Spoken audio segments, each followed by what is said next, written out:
राधिका सुनो, कल सुबह आयुष के साथ रचना और अखिलेश घर पर आएंगे। राधिका के पति अजय ने फोन टेबल पर रखते हुए कहा।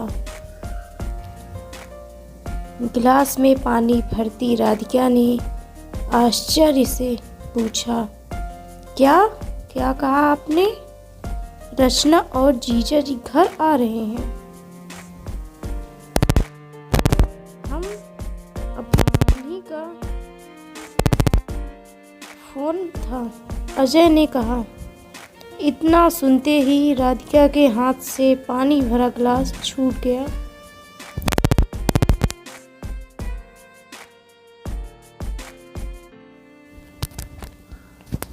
क्या? लेकिन इतने सालों बाद कैसे याद आ गई उनको? हमारी राधिका ने मन ही मन में सोचा, और यह खबर सुनते ही उसे उनसे जुड़ी पुरानी कड़वी यादें भी ताज़ा हो गई कि उसको कैसे कैसे ताने सुनाए जाते थे। राधिका की दूसरी बेटी होने पर ननद नंदोई ने उसे उसके पूर्व जन्मों के खराब कर्म बताए थे, और ननद ने तो उसकी माँ की परछाई को ही बुरा बताकर हाय तौबा पूरे अस्पताल में मचा दी थी। उसके अतीत के पन्नों में ननद और नंदोई से जुड़े वाकई याद करने के लिए सिर्फ ताने ही थे। उसे ना कि सभी बातें आज याद आ रही थी। कैसे मायके वालों के सामने उन्होंने कहा था, अब ये तो अपने अपने कर्म हैं, जिनके कर्म अच्छे होते हैं उनके ही वंश आगे बढ़ते हैं। खैर, अब तो साले साहब की जिम्मेदारी और बढ़ गई। चलिए कोई बात नहीं, हमारे दोनों बेटे आपकी बेटियों के लिए भाई होने का फ़र्ज़ निभाएंगे। मेरे बच्चों की जिम्मेदारी बढ़ गई, उस पर से ज़माना इतना ख़राब है। सास भी बेटी दामाद का ही साथ देती थी। उन्होंने कभी भी उसकी बेटियों को दादी के हिस्से का प्यार नहीं दिया। अजय के कहने पर राधिका हमेशा चुप रही।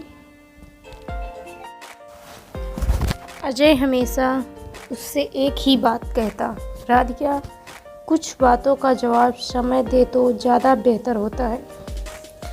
अजय और राधिका पारिवारिक झगड़े और तनाव से बचने के लिए पूना रहने आ गए, ताकि वे अपनी बेटियों को एक अच्छे खुशहाल माहौल दे सकें। लेकिन उस दिन के बाद राधिका से अपने ननद नंदोई से सिर्फ एक बात करने की फॉर्मेलिटी ही निभाई। इतने सालों में ना ससुराल में कोई फंक्शन हुआ, ना ननद के घर जाकर कभी मिलना होता। आखिरी बार बापूजी की 13वीं में पर मिलना हुआ था। राधिका, क्या सोचने लगी हो? अजय ने कहा। अजय की बात सुनकर राधिका अपनी यादों से बाहर आ चुकी थी। कुछ नहीं, बस कुछ पुरानी बातें याद आ गई। समय कितनी जल्दी बदल गया, पता नहीं वे लोग बदले कि नहीं। ओह राधिका, अब समय बदला गया है तो निश्चित है ही उनकी सोच भी बदली होगी। पुराने जख्म खुरेदने पर सिर्फ दर्द ही होगा। समझी तो बेहतर होगा कि हम उन्हें भूल ही जाएं। पता नहीं, अब तो यह मिलने के बाद ही पता चलेगा कि कितना बदलाव आया है। लेकिन जहाँ तक उनसे जुड़ा मेरा अनुभव कहता है कि कुछ लोग कभी नहीं बदलते। वैसे आ क्यों रहे हैं? राधिका ने पूछा। मैनेजमेंट कॉलेज में आयुष का एडमिशन कराना है, इसीलिए, अजय ने बताया। किस कॉलेज में? राधिका ने फिर सवाल किया। उसी कॉलेज में जहां अपनी श्रद्धा लेक्चरर है। क्या सुनकर राधिका चौंक पड़ी। आयुष अभी पढ़ाई ही कर रहा है, लेकिन वह तो श्रद्धा से 2 साल बड़ा है। हाँ, हाई स्कूल और 12वीं में कई बार फेल हुआ, इस वजह से वह पीछे रह गया। अजय ने यह बात अपनी बेटियों श्रद्धा और आर्या को भी बताई। दोनों बहुत खुश हुई। दोनों बेटियां शांत और संस्कारी और बहुत ही समझदार थीं। दोनों बहनों में सिर्फ 1 साल का ही अंतर था। एक बेटी लेक्चरर थी और दूसरी बेटी वकालत कर रही थी। अगले दिन रविवार था। अजय अपनी कार से लेने एयरपोर्ट पहुँचे। कार को श्रद्धा ही ड्राइव कर रही थी। दोनों बाप बेटी बहुत ही खुश दिख रहे थे। अजय के चेहरे पर बेटियों के लिए चिंता की कोई सिकन या अफसोस न देखकर अखिलेश और रचना आश्चर्य में हो गए। बेटियों ने पूरी जिम्मेदारी उठा रखी थी। घर बाहर अंदर सब कुछ अच्छे से व्यवस्थित था। घर के काम के लिए राधिका ने कोई बाई नहीं रखी थी। घर पहुंचने पर राधिका ने सबका स्वागत खुशी खुशी किया। उसी दिन आर्या शाम को 7 बजे घर आई। उसने आकर बुआ फूफा के पैर छुए। देर से आने की बात सीमा और अखिलेश को अच्छी नहीं लगी। तभी रचना ने आंखें दिखाते हुए कहा, भैया आपने तो बेटियों को बहुत छूट दे रखी है। ये ऐसे ही रात को हमेशा अकेले आती जाती हैं क्या? तो यह सब ठीक नहीं है। इनके लिए अच्छा नहीं है। आए दिन देखिए न्यूज़ में लड़कियों के साथ कैसी कैसी घटनाएं होती रहती हैं। अजय ने अपने चिर परिचित अंदाज में चुप ही रहे, क्योंकि उनका मानना था कि ऐसे लोगों को कुछ बोलने का फ़ायदा नहीं जिनकी मानसिकता संकीर्ण हो। इतना सुनकर आर्या का मन हुआ कि पलट कर जवाब दे, लेकिन राधिका की तरफ नज़र गई तो उसने उसे इशारे से चुपचाप अंदर जाने के लिए कहा। रात को सब काम खत्म करके राधिका अपने कमरे में जा ही रही थी कि उसकी नज़र अपनी बेटियों के कमरे की तरफ गई, जहां उसे बात करने की आवाज़ आ रही थी। वह कमरे के बाहर से ही खड़ी होकर दोनों बेटियों की बातें को सुनने लगी। आर्या बोली, दीदी फूफा और बुआ जी किस ज़माने की और कैसी बातें कर रहे हैं आज?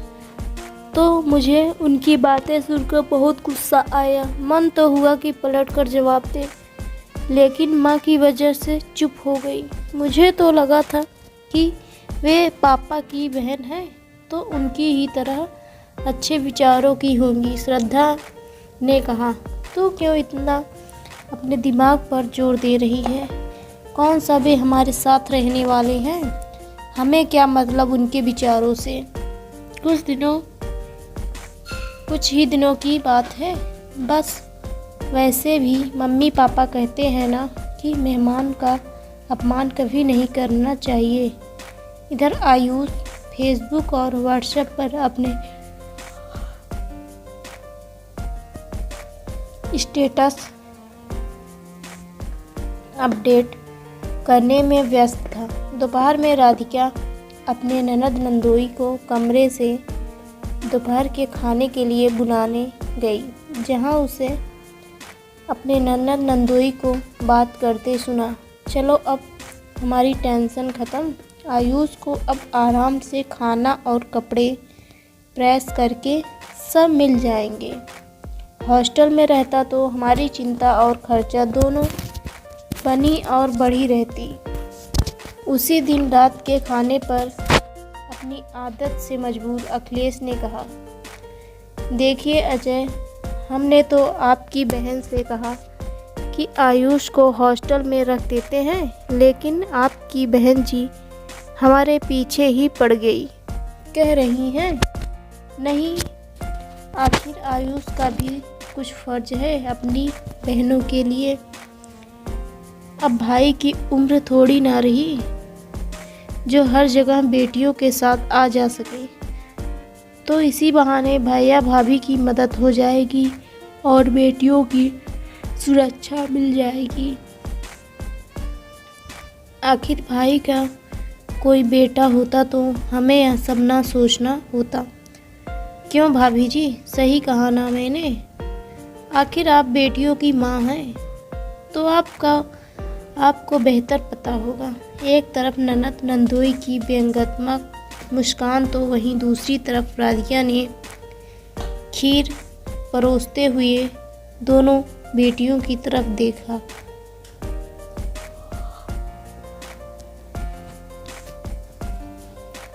जिनकी फूफा बुआ से मिलने की खुशी नाराजगी और दुख में बदल गई थी। तभी राधिका ने मुस्कुराते हुए कहा, जीजा जी यह खीर लीजिए। बिल्कुल सही कहा आपने, मैं तो सोच रही थी आपका ही फैसला सही है। आयुष को आप हॉस्टल में ही रख दीजिए, क्योंकि यहाँ रहेगा तो उसके बहाने उसके 4 दोस्त भी मिलने आते जाते रहेंगे। ये तो सामान्य सी बात है।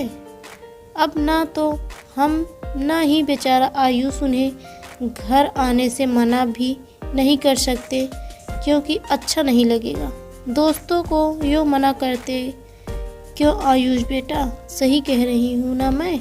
और जैसा कि आपने कहा अभी कि मैं बेटियों की माँ हूँ, तो उनकी सुरक्षा की दृष्टि से बाहरी लड़कों को घर में आना जाना ठीक नहीं। क्यों जीजा जी, सही कहा ना मैंने? और दूसरी तरफ एक साथ कॉलेज के लिए निकले तो लोगों के 1000 सवाल भी होंगे कि छोटी बहन लेक्चरर और बड़ा भाई अभी मैनेजमेंट कोटे से MBA करने जा रहा है, तो अच्छा नहीं लगेगा। अब सबके सामने यह सब सुनकर आयुष को भी अच्छा नहीं लगेगा। इसलिए माफ़ी चाहूँगी कि मैं अपने घर में आयुष को नहीं रख पाऊँगी, लेकिन आप बिल्कुल चिंता मत कीजिए।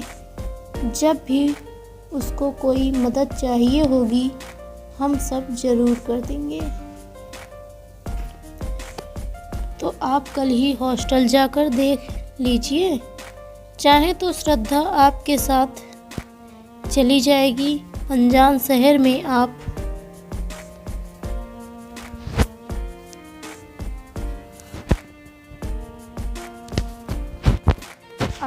मदद भी हो जाएगी।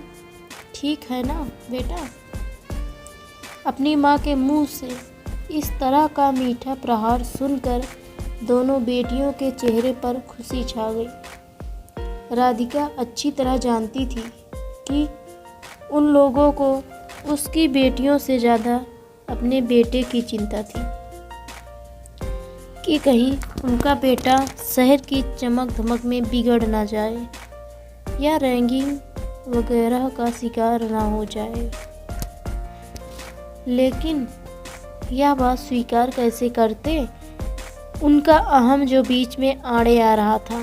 राधिका की बातें सुनकर अखिलेश और रचना निरुक्त नज़रों से झुकाए गुस्से से उसे घूरते रह गए, लेकिन कुछ भी बोल ना पाए। तो दोस्तों, आपको ये हमारी मोटिवेशनल स्टोरी कैसे लगी? अगर अच्छी लगी तो प्लीज़ दोस्तों लाइक शेयर कमेंट जरूर करें। Thank you and bye bye. तो फिर मिलते हैं एक नई स्टोरी के साथ। Thank you.